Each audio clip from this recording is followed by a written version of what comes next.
Hello બાળકો, કેમ છો? નમસ્કાર, મજામાં બધાય? તો હું હાર્દિક સર આપ સૌનું આપણી યુટ્યુબ ચેનલ HRK સાયન્સ એકેડમીમાં હાર્દિક સ્વાગત કરું છું.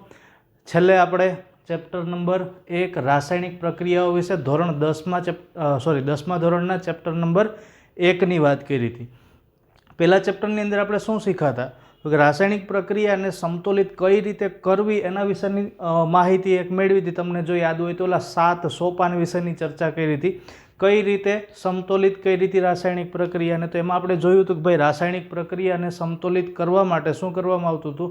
તો કે રાસાયણિક પ્રક્રિયાને સમતોલિત કરવી હોય તો એના માટેના અમુક જરૂરી એવા સ્ટેપ હતા. કયા કયા સ્ટેપ હતા? તો જરૂરી સ્ટેપની અંદર સમાવેશ થતો તો શેનો? તો કે ભાઈ પહેલાં તો રાસાયણિક સમીકરણ લખવાનું ને એની ફરતે ખાનું કરવાનું હતું, અને પછી બહુ ઝાઝા બધા પેતરા હતા. ટૂંકમાં પેતરા તો ન કહેવાય, પણ કહેવાનો મતલબ એવો હતો કે ખાના કરવાના છે, મોટું અણુ અથવા તો મોટું સંયોજન પસંદ કરવાનું, એ પ્રમાણે પછી જે તે અણુની સંખ્યાને સમતોલિત કરતા હતા. આવી બધી ચર્ચા આપણે છેલ્લે કરી હતી, બરાબર છે? તો ખરેખર આમ જોઈએ ને તો એવી બધી રીતથી એક આદર્શ પદ્ધતિ હતી, અને એ પદ્ધતિનું નામ શું હતું? હીટ એન્ડ ટ્રાયલ વિધિ. પદ્ધતિનું નામ શું હતું? હીટ એન્ડ ટ્રાયલ વિધિ. આ હીટ એન્ડ ટ્રાયલ વિધિથી રાસાયણિક પ્રક્રિયાને સમતોલિત કરી શકાય, બરાબર છે? બીજું કે હાવ પછી એવી જ રીતે બધી જ રાસાયણિક પ્રક્રિયાઓને સમતોલિત કરવામાં આવતી નથી. સીધી રીતથી, મતલબ કે આપણે જે રીતે સરળ પડે એ પ્રમાણે રાસાયણિક પ્રક્રિયાને સમતોલિત કરી દે. હવે આજે આપણે જોવાનું છે અમુક રાસાયણિક પ્રક્રિયાઓ વિશે કે કઈ રીતે સમતોલિત કરી શકાય. હવે જો આ પહેલી એક સરળ એવી રાસાયણિક પ્રક્રિયા જોઈએ. માની લ્યો કે હાઇડ્રોજન અને ક્લોરીન વચ્ચે રાસાયણિક પ્રક્રિયા થાય. કોની વચ્ચે? હાઇડ્રોજન અને ક્લોરીન વચ્ચે. હવે બંને વચ્ચે રાસાયણિક પ્રક્રિયા થાય, એમાંથી માનો કે તમને નિપજ મળે છે હાઇડ્રોક્લોરિક એસિડ. નિપજ તરીકે શું મળે છે? Hydrochloric acid. કોની વચ્ચે રાસાયણિક પ્રક્રિયા થાય? તો કે હાઇડ્રોજન અને ક્લોરીન વચ્ચે. નિપજ શું મળે? Hydrochloric acid. તમને બધાને ખબર હશે કે હાઇડ્રોજનનું સૂત્ર શું લખાય? તો કે H2. ક્લોરીનનું સૂત્ર શું લખાય? Cl2. હાઇડ્રોજન અને ક્લોરીન બંને ભેગા થાય તો એમાંથી મળે હાઇડ્રોક્લોરિક એસિડ. વંચાય શું? HCl. વંચાય શું? Hydrochloric acid. હવે આ પ્રક્રિયા અસમતોલિત રાસાયણિક સમીકરણ છે, અથવા તો આદર્શ સમીકરણ છે, માળખાકીય સમીકરણ. H2Cl2. અહીંયા શું મળે? HCl. હાઇડ્રોજનની સંખ્યા જુઓ તો 2 છે, ક્લોરીનની સંખ્યા જુઓ તો 2. અહીંયા હાઇડ્રોજનની સંખ્યા 1 અને ક્લોરીનની સંખ્યા પણ 1. તો બંનેની સંખ્યા 2 કરવી હોય તો શું કરવું પડે? તો કે આગળ 2 થી ગુણવા પડે. હવે લખીએ બંનેની ભૌતિક અવસ્થા. તો હાઇડ્રોજન છે એ ગેસ હોય, ક્લોરીન પણ ગેસ જ હોય. હાઇડ્રોજન કઈ અવસ્થામાં? તો કે ગેસ. અને ક્લોરીન પણ કઈ અવસ્થામાં? ગેસ. પણ હાઇડ્રોક્લોરિક એસિડ છે એ જલીય દ્રાવણ છે, એટલે અહીં અવસ્થા કઈ લખાય? AQ. અવસ્થા કઈ લખશું? AQ. એના પછીની બીજી રાસાયણિક પ્રક્રિયા તમને કહું તો બીજી રાસાયણિક પ્રક્રિયા કંઈક એવી છે કે બેરિયમ ક્લોરાઇડ અને એલ્યુમિનિયમ સલ્ફેટ વચ્ચે રાસાયણિક પ્રક્રિયા થાય. કોની વચ્ચે રાસાયણિક પ્રક્રિયા? Barium chloride plus aluminium sulphate.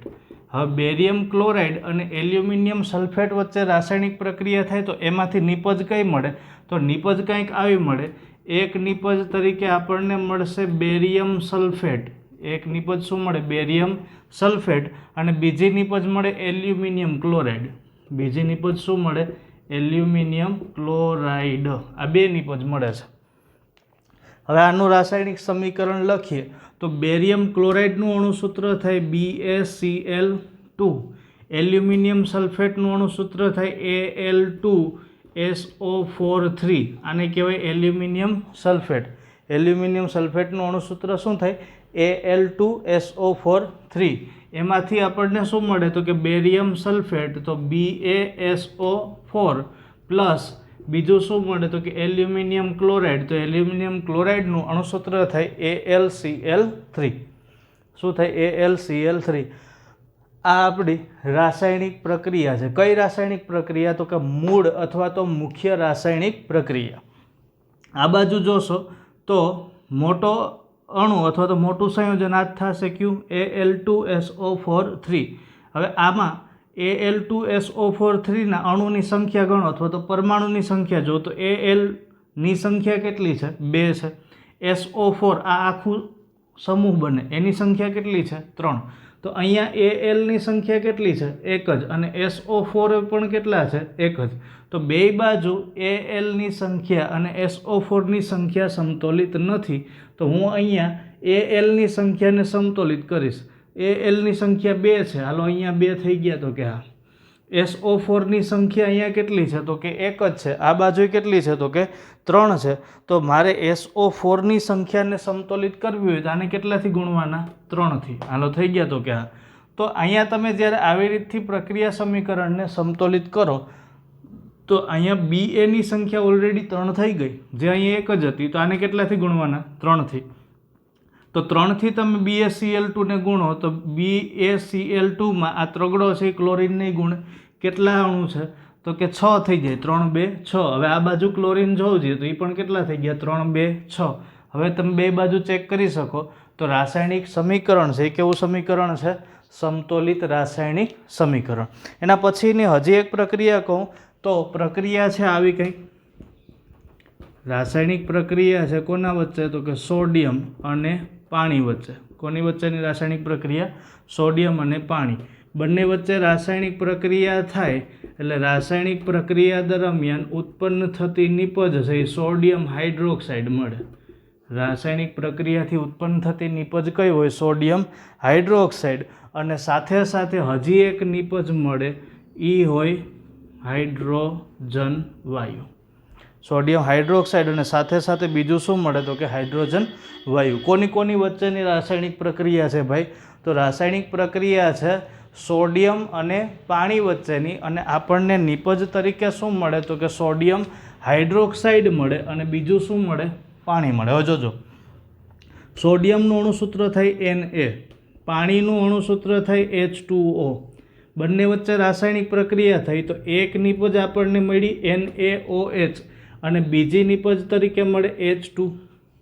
જો જે રાસાયણિક પ્રક્રિયા સમતોલિત છે તો કે રાસાયણિક પ્રક્રિયા સમતોલિત હોવી જોઈએ પણ છે નહીં. અહીંયા H2Oની સંખ્યામાં હાઇડ્રોજનની સંખ્યા કેટલી છે? 2. OHમાં એક હાઇડ્રોજન ને એક અહીંયા હાઇડ્રોજન. તો ટોટલ હાઇડ્રોજન ઓલી બાજુ 3 થાય, આ બાજુ 2 જ છે. આવો ઘોર અન્યાય ચાલે નહીં. તો આ અન્યાયને દૂર કરવો હોય તો શું કરવું પડે? તો માની લો કે હું અહીંયા હાઇડ્રોજનને 2 થી ગુણી દઉં. H2Oના હાઇડ્રોજનને હું 2 થી ગુણી દઉં તો ટોટલ હાઇડ્રોજન કેટલા થયા? 4. આ બાજુ કેટલા છે? 3. તો આમ પણ ચાલે નહીં. તો હું અહીંયા માની લો કે હાઇડ્રોજનની સંખ્યામાં વધારો કરી દઉં, 2 થી ગુણી દઉં તો કુલ હાઇડ્રોજન કેટલા થઈ ગયા? 2. હવે ટોટલ હાઇડ્રોજનની સંખ્યા ગણો તો અહીંયા 2 હાઇડ્રોજન, અહીંયા પણ 2 હાઇડ્રોજન, 4 થઈ ગયા. તો કે હા, પણ બીજો લોચો એ લાગી ગયો કે આ બગડો એને પણ ગુણશે. તો એને ગુણે તો ની સંખ્યા 2 થઈ ગઈ હતી, પણ અહીંયા કેટલી હોવી જોઈએ? 2. બાકી અહીંયા ઓક્સિજનની સંખ્યા 2 થાય તો એ ઓલરેડી અહીંયા 2 થાય જ છે. એટલે ઓક્સિજનની સંખ્યા પણ કેટલી થઈ ગઈ બાળકો? 2. એના પછીનું એક તમને રાસાયણિક સમીકરણ કહો તો એના પછીનું એક રાસાયણિક સમીકરણ નંબર 4. પછીનું રાસાયણિક સમીકરણ છે બેરિયમ ક્લોરાઇડ અને સોડિયમ સલ્ફેટ. હું હવે આવી રીતના નામ નથી લખતો, સીધા સૂત્ર લખું છું. બેરિયમ ક્લોરાઇડનું અણુસૂત્ર થાય BaCl2 પ્લસ આની સાથે બીજો એક રસાયણ ભાગ લેશે પ્રક્રિયામાં. એ પ્રક્રિયામાં ભાગ લેતું રસાયણ છે સોડિયમ સલ્ફેટ. તો સોડિયમ સલ્ફેટનું અણુસૂત્ર થાય Na2SO4. બેરિયમ ક્લોરાઇડ અને સોડિયમ સલ્ફેટ બંને વચ્ચે રાસાયણિક પ્રક્રિયા થાય અને નિપજ તરીકે એક નિપજ મળે કઈ? NaCl અને બીજી નિપજ કઈ મળશે? BaSO4. એક નિપજ મળશે BaSO4, આ બેરિયમ સલ્ફેટથી ઓળખાય. અને બીજી નિપજ મળે NaCl. આને કહેવાય મીઠું. જે ન હોય એને નહીં ખબર પડે, હશે એને ખબર પડી જશે. હવે પ્રક્રિયાને સમતોલિત કરો તો મારા ખ્યાલથી રાસાયણિક પ્રક્રિયાને સમતોલિત કરવા માટે આમાં જાજુ કંઈ કરવું પડે એવું મને લાગતું નથી. Baની સંખ્યા અને SO4ની સંખ્યા અહીંયા પણ 1, અહીંયા પણ 1. હવે તમે નિપજમાં જોશો તો બે હરખી જ છે. સોડિયમની સંખ્યા 2, ક્લોરીનની સંખ્યા 2. અહીંયા સોડિયમ અને ક્લોરીનની સંખ્યા 1 1 છે. તો કાંઈ કરવાની જરૂર રહેતી નથી. સીધું કેટલાથી ગુણવાનું થાય? 2 થી. એટલે રાસાયણિક સમીકરણ છે સીધું જ કેવું થઈ જશે? તો કે રાસાયણિક સમીકરણ સીધું જ સમતોલિત થશે. એના પછી છે રાસાયણિક સમીકરણ નંબર 5. સમીકરણ નંબર 5. તો પાંચમું રાસાયણિક સમીકરણ છે સોડિયમ હાઇડ્રોક્સાઇડ અને હાઇડ્રોક્લોરિક એસિડ વચ્ચેની પ્રક્રિયા. કોની વચ્ચેની પ્રક્રિયા? સોડિયમ હાઇડ્રોક્સાઇડ અને હાઇડ્રોક્લોરિક એસિડ. હવે તમને ખબર છે સોડિયમ હાઇડ્રોક્સાઇડનું અણુસૂત્ર થાય NaOH પ્લસ હાઇડ્રોક્લોરિક એસિડનું અણુસૂત્ર થાય HCl. એક વાતનું બાળકો ખાસ ધ્યાન રાખવાનું કે આ જે છે ને સોડિયમ, આને અને ક્લોરિનની એવી બધી મિત્રતા કે ગમે એના ભેગા હોય ને, મતલબ કે કોઈ પણની સાથે સંયોજન બનાવેલું હોય પણ આ બેય જો પ્રક્રિયક તરીકે પ્રક્રિયા કરતા હોય એટલે સોડિયમ અને ક્લોરિનનું સંયોજન આખું વીંચીને બનાવી નાખવાનું. શરત એટલી કે પ્રક્રિયા દરમિયાન પોટેશિયમ ન હોય ને તો પછી ગમે ત્યાં સોડિયમ અને ક્લોરિન હોય રાસાયણિક પ્રક્રિયાના પ્રક્રિયકો તરીકે એટલે ઠપકારી જ દેવાનું NaCl. હું કામ એ કહું કે પોટેશિયમ સાથે હું કામ નહીં લખવાનું કહું? કારણ કે પોટેશિયમ છે ને સોડિયમ કરતાં પણ વધારે સક્રિય ધાતુ છે એટલે પોટેશિયમ સોડિયમનો વારો ન આવવા દે. એની જગ્યાએ કોણ જોડાય છે? સીધું જ પોટેશિયમ. એટલે જો સોડિયમ આવતું હોય અને સામે આવી રીતના હાઇડ્રોજનની સાથે ક્લોરિન હોય તો સોડિયમનું અને ક્લોરિનનું સંયોજન બનાવી જ નાખવાનું NaCl. તો એક તો તમને ખબર પડી ગઈ કે NaCl મળશે, મતલબ કે એક નિપજ તરીકે આપણને શું મળશે? NaCl, મીઠું. જો જેને નહોતું એને મળી ગયું. અને બીજું અહીંયા વધ્યું OH, અહીંયા વધ્યું H, એટલે અહીંયા શું બની જાય? H2O, મતલબ કે પાણી. તો આ આપણા માટે નિપજ થઈ. એના પછી તમને હજી એક રાસાયણિક પ્રક્રિયા કહો તો રાસાયણિક પ્રક્રિયા કંઈક આવી છે. ઓહો, સમતોલિત કરવાની જરૂર રહેતી નથી, સીધી સમતોલિત જ છે. એના પછીની તમને એક રાસાયણિક પ્રક્રિયા કહું તો રાસાયણિક પ્રક્રિયા કંઈક આવી છે કે માની લો કે નાઇટ્રોજન અને હાઇડ્રોજન જોડાય. કોણ જોડાય છે? નાઇટ્રોજન અને હાઇડ્રોજન. તો નાઇટ્રોજન અને હાઇડ્રોજન જોડાય તો એમાંથી શું બને? નાઇટ્રોજન અને હાઇડ્રોજન આ બંને જોડાય ને તો એમાંથી આવી નિપજ મળે NH3. આને કહેવામાં આવે એમોનિયા. અને કયા નામથી ઓળખાય? Ammonia, NH3. નાઇટ્રોજનની સંખ્યા એમોનિયામાં એક જ છે, હાઇડ્રોજનની સંખ્યા 3 છે. આ બાજુ બેયની સંખ્યા 2. જો આને 3થી ગુણું તો સંખ્યા કેટલી થઈ જાય? 6. આને આ તો 2 છે એટલે આમાં કે હળી કરાય નહીં, તો અહીંયા હું ખાલી બગડો લખી દઉં. 2 3 6 અને અહીંયા હાઇડ્રોજન 6, આ બાજુ નાઇટ્રોજન 2. તો બાળકો આ સિવાયની ઘણી બધી પ્રક્રિયાઓ એવી છે કે જે આપણી બુકની અંદર આપેલી છે. તો તમે વધુને વધુ પ્રેક્ટિસ કરજો. આ લેક્ચરની PDF ફાઇલમાં ઘણી બધી પ્રક્રિયાઓ છે, હું તમને અપલોડ કરી દઈશ, એમાંથી તમે લખી શકો. બાકીની રાસાયણિક પ્રક્રિયાઓનું સોલ્યુશન હજી આપણે આના પછીના લેક્ચરની અંદર અવશ્ય કરશું જ. ત્યાં સુધી થેન્ક યુ વેરી મચ. જય હિન્દ, જય ભારત. બરાબર છે?